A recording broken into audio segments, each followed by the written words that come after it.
There are stories that should never be told, yet we tell them anyway. We are foolish creatures, driven by curiosity, seeking answers to questions we should never have asked. I'm not telling this story to warn you, because I know, just like me, you won't believe it until it's too late. But maybe, just maybe, when you hear those voices whispering in the dark, when you feel an unnatural hunger gnawing at your insides, you'll remember my words. I never believed in legends, not in the Wendigo, the flesh-craving spirit, nor in any of those eerie tales the elders whispered by the fire. But by the time I realized the truth, I had already lost everything. We were 5 friends, setting off on a camping trip in the vast Canadian wilderness. 5 of us went in. 4 of us came out. But that's not the terrifying part. The terrifying part is that the one who came out was no longer the same person who went in. The plan was simple. A weekend camping trip deep in the Canadian forest, away from the city's noise, the stress of work, and the suffocating routine of daily life. There were 5 of us: me, Ethan, Danny, Ray, and Sam. Friends since childhood, now men in our late 20s, trying to recapture a taste of adventure. It was Ethan's idea. Blackwood Forest? Ever heard of it? Remote, beautiful, and at night, it's so dark you forget the sky even exists. None of us questioned why the forest had such a name. At first, everything seemed normal. The road was rough, but the towering trees and crisp, fresh air made up for it. We found the perfect spot by a still lake, pitched our tents as the sun dipped below the horizon. Then came the first sign that something was wrong. Ray, the most anxious among us, pointed towards the distant trees. "There's someone standing there?" I paused mid-firelighting and turned to look. Deep in the shadows between the trees, there was a shape, tall and thin, motionless. "Just a trick of the light," Danny chuckled. "Forests are full of weird shapes." But when I looked again, the shadow was gone. We laughed at Ray and brushed it off, but deep inside, I felt it. That cold, crawling unease, as if the forest was watching us, and we should have listened to our instincts. The first night passed without incident, but in the morning, something was off. Ethan, who had slept closest to the lake, looked pale, his eyes sunken, his face damp with sweat despite the cold. When we asked him, he hesitated before saying, "I didn't sleep well. I heard something." "What kind of something?" Sam asked. Ethan swallowed hard. A voice, a woman's voice, calling my name. Of course, no one believed him. Ray laughed nervously. Sam said he must have been dreaming, but I felt uneasy. As we wandered deeper into the forest, we stumbled upon something worse. On the bark of a nearby tree, we found deep scratches, as if something with unnaturally long fingers had carved into it. "A wolf," Danny suggested, feigning nonchalance. "Wolves don't do this!"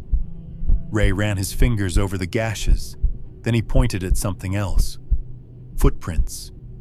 But they weren't human. They were shaped like human feet, but stretched out unnaturally, the toes long and sharp. We didn't want to admit something was wrong, but the forest didn't care what we wanted. Ethan's condition worsened. By sunset, he was different. He sat away from the fire, refused to eat, stared into the dark like he was listening to something we couldn't hear. Then, in the silence, he whispered, "It's here." "What is?" Sam asked. Ethan didn't answer. Something moved between the trees, too fast, too smooth to be natural. Then it was gone. "Maybe we should leave in the morning," Ray said, trying to sound calm. Ethan slowly turned to him. His eyes were empty. "It won't let us." That night I heard them too. The voices, not wolves, Not animals, whispers, and I was sure, absolutely sure, I heard my name. Come closer. So hungry. At midnight, we woke to the sounds of violent thrashing inside one of the tents. Ethan's tent. We tore open the fabric, only to find him convulsing, his body twisted in agony. His skin was losing color, draining to an unnatural, corpse-like pallor. His mouth opened in a silent scream, his eyes rolled back. "Ethan! What's happening?" Sam yelled, trying to grab him, but Ethan shoved him away with inhuman strength. Then suddenly he went still. The silence was worse than the screams. Slowly, Ethan rose, his limbs stiff, his head hanging low. And when he finally looked up, I saw something that was no longer human. His eyes, black as the void. His mouth, lined with jagged, predatory teeth. Then he smiled. "I'm hungry." There was no time to think. Ethan lunged at Danny, grabbed him like he weighed nothing. Danny struggled, but Ethan was unnaturally strong. Then, before anyone could react, Ethan sank his teeth into Danny's shoulder. Danny's scream was unlike anything I had ever heard. I couldn't move. I couldn't breathe. But Ray was faster. He grabbed the camping axe and swung. The blade sunk deep into Ethan's shoulder. The wound should have bled. It didn't. Ethan turned to Ray, his expression devoid of pain, devoid of humanity. Then he laughed. A low, guttural, inhuman laugh. And before we could stop him, he bolted into the forest. Danny was still screaming, his blood soaking the ground, but the only thing repeating in my mind was Ethan's last words before he vanished into the trees. "I'll be back when the hunger grows stronger. We need to leave now." There was no time to pack. We dragged Danny to his feet and ran, but the forest had changed. The paths were gone. The trees shifted around us. The night itself felt alive.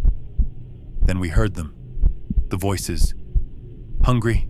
Come closer, join us." And then we saw them. Ethan stood in the distance, his black eyes gleaming, but he was not alone. Behind him, lurking in the darkness, were others. Tall, gaunt, predatory. Ethan wasn't just a victim. He had become one of them. I don't remember how we escaped. I remember running, falling, screaming. When we reached the road, Danny collapsed, his skin pale as death. We thought we were safe. We were wrong. Days later, Danny began to change. He ate constantly, slept all day. His eyes became wrong. Then one night I heard them, whispers. "Hungry. Come closer." The next morning, Danny was gone.